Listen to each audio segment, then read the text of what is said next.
Napočil je trenutek, na katerega so čakali vsi pravi navijači. Prvi kompleti vstopnic za tekme Lige prvakov v Ljudskem vrtu so dobili lastnike. Prvi lastniki so postali imetniki sezonskih kart, ki so bili ob tem upravičeni še do 2 dodatnih kart za svoje najbližje. Da je vijoličasta zvestoba večna, sta kot prva dokazala 2, ki sta se na južni ploščadi v Ljudskem vrtu utaborila že pred polnočjo in celo noč preživela pred blagajno.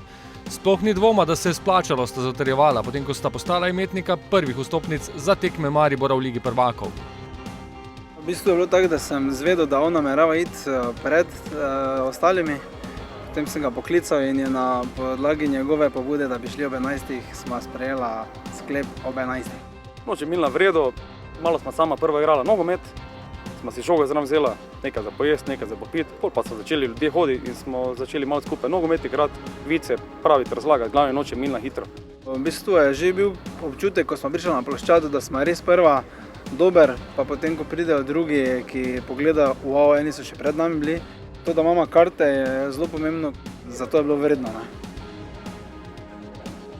Ne samo na južni ploščadi, tudi pred vijolično bajto se je vila kolona od zgodnjih jutranjih ur naprej.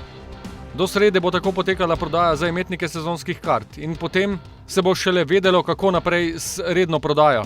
Celovita informacija sledi v naslednjih dnevih, glede na to, da je ogromno kart rezerviranih, tako za Viole, bazne postaje, za UEFA, za nogometno šolo, tudi za sponzorje po pogodbenih obveznostih in nenazadnje za gostujoče navijače. In medtem, ko se je čez dan kolona pred prodajnima mestoma v vijolični bajti in na južni ploščadi še daljšala, sta prva 2 v vrsti šla kam? Spat?